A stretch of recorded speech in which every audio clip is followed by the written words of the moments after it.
بسم اللہ الرحمن الرحیم۔ السلام علیکم ورحمۃ اللہ وبرکاتہ۔ دنیا میں دو طرح کی پریشانیاں ہوتی ہیں۔ کون سی پریشانی رحمت ہے اور کون سی پریشانی عذاب؟ دنیا میں دو قسم کی پریشانیاں ہوتی ہیں۔ جب انسان کسی پریشانی میں ہو یا کسی بیماری میں ہو یا تکلیف میں ہو یا افلاس اور تنگ دستی میں ہو یا قرض کی پریشانی یا بے روزگار کی پریشانی میں ہو یا گھر کی طرف سے پریشانی، اس قسم کی جتنی پریشانیاں جو انسان کو دنیا میں پیش آتی ہیں دو قسم پر ہیں۔ اس قسم کی جتنی بھی پریشانیاں انسان کو پیش آتی ہیں وہ دو قسم پر ہیں۔ پہلی قسم کی پریشانیاں وہ ہیں جو اللہ تعالیٰ کی طرف سے عذاب ہوتا ہے، اور گناہوں کی اصل سزا تو آخرت میں ملنی ہے۔ البتہ لیکن بسا اوقات اللہ تعالیٰ انسان کو دنیا میں بھی عذاب کا مزہ چکھا دیتے ہیں، جیسے کہ قرآن کریم کی آیات کا ایک مفہوم ہے، یعنی آخرت میں جو بڑا عذاب آنے والا، یہ آیات کا مفہوم ہے، ہم اس سے پہلے دنیا میں بھی تھوڑا سا عذاب چکھا دیتے ہیں تاکہ یہ لوگ اپنی بدعمالیوں سے باز آ جائیں۔ بڑا عذاب دینے سے پہلے ہم انہیں چھوٹا عذاب دیتے ہیں تاکہ دنیا میں یہ باز آ جائیں۔ اور دوسری قسم کی تکلیف اور پریشانی وہ ہوتی ہے جن کے ذریعے بندے کے درجات بلند کرنے ہوتے ہیں۔ واہ سبحان اللہ۔ اور اس کے درجات کی بلندی اور اس کو اجر و ثواب دینے کے لیے اس کو تکلیف دی جاتی ہے۔ درجات کی بلندی کے لیے بھی تکلیف ملتی ہے، تو درجات کی بلندی کے لیے بھی تکلیف ملتی ہے۔ ترقی کے لیے بھی کیا ہے؟ تکلیف شرط ہے۔ تکلیف ہوگی، جو ہے خواہشات نفسانی پر دباؤ ہوگا، اور ان کی رکاوٹ کے بعد ہی انسان کو کوئی نہ کوئی ترقی ملتی ہے۔ تو کیا ہے؟ تو درجات کی بلندی کے لیے بھی بس اوقات انسان کو کیا دی جاتی ہے؟ تکلیف اور پریشانی دی جاتی ہے۔ اور دوسری قسم کی پریشانی کون سی ہے؟ جن کے ذریعے بندے کے درجات بلند کرنے ہوتے ہیں، اور اس کے درجات کی بلندی اور اس کو اجر و ثواب دینے کے لیے اس کو تکلیف دی جاتی ہے۔ لیکن دونوں قسم کی پریشانیوں اور تکالیف میں فرق کس طرح کریں گے؟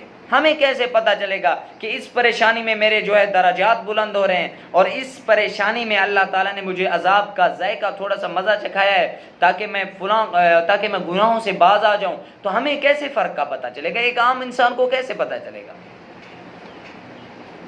انسان کے اندر تو ان دونوں میں فرق ہے، اور یہ فرق ہمیں سمجھ میں نہیں آ رہا۔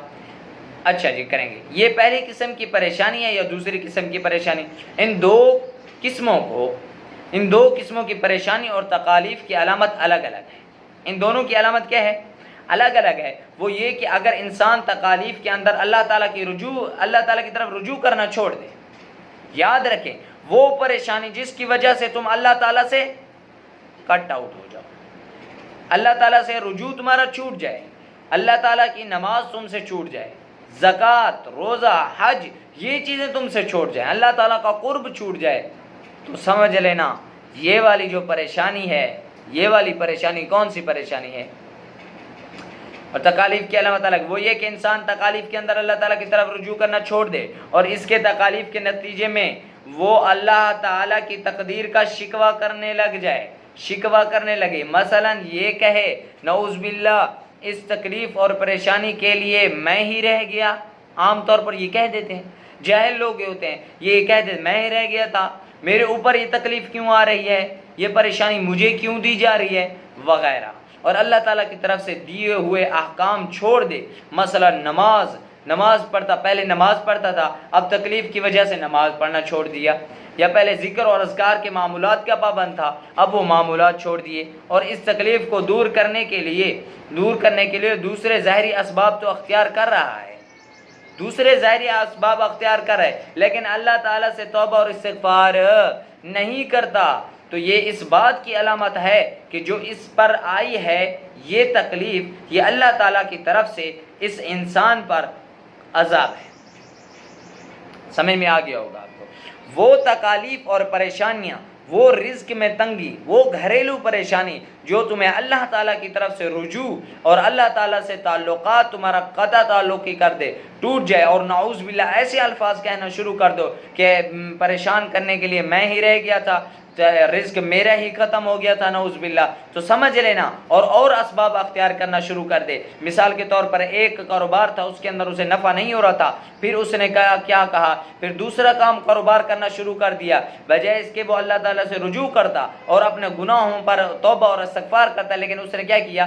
دوسرا کام کرنا شروع کر دیا، اسباب دوسرے اختیار کرنا شروع کر دیے اور اللہ تعالیٰ سے رجوع نہیں کیا، تو حضرت کو سمجھ جانا چاہیے کہ یہ والی جو پریشانی ہے یہ باعث عذاب ہے، یہ اللہ تعالیٰ کا عذاب ہے میرے اوپر، نہ کہ رحمت، نہ کہ اس سے حضرت کے درجات بلند ہوں گے اور جنت عالیہ میں اسے بٹھایا جائے گا۔ سمجھ جانا چاہیے اسے جنت عالیہ میں، خیر میرے پروردگار کا فیصلہ ہے، وہ جسے بھی چاہیں لے جائیں، البتہ وہ سمجھ جائے کہ اسے دنیا میں اللہ تعالیٰ عذاب کا ذائقہ چکھا رہے ہیں اور اسے چاہیے کہ وہ اپنے کرتوتوں سے باز آ جائے اور اللہ تعالیٰ کی طرف رجوع کرے۔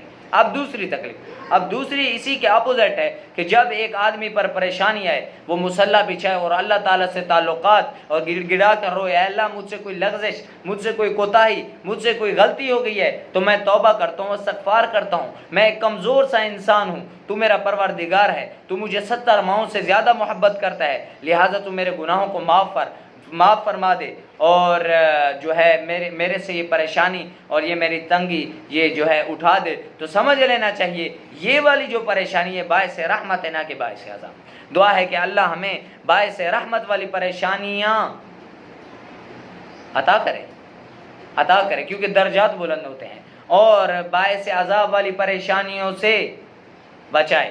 کیوں؟ کیونکہ اللہ تعالیٰ کا اللہ تعالیٰ سے ان چیزوں کی وجہ سے تعلقات اٹھ جاتا ہے اور بسا اوقات آدمی کفری الفاظ کہنا شروع کر دیتا ہے۔ وآخر دعوانا ان الحمد للہ رب العالمین۔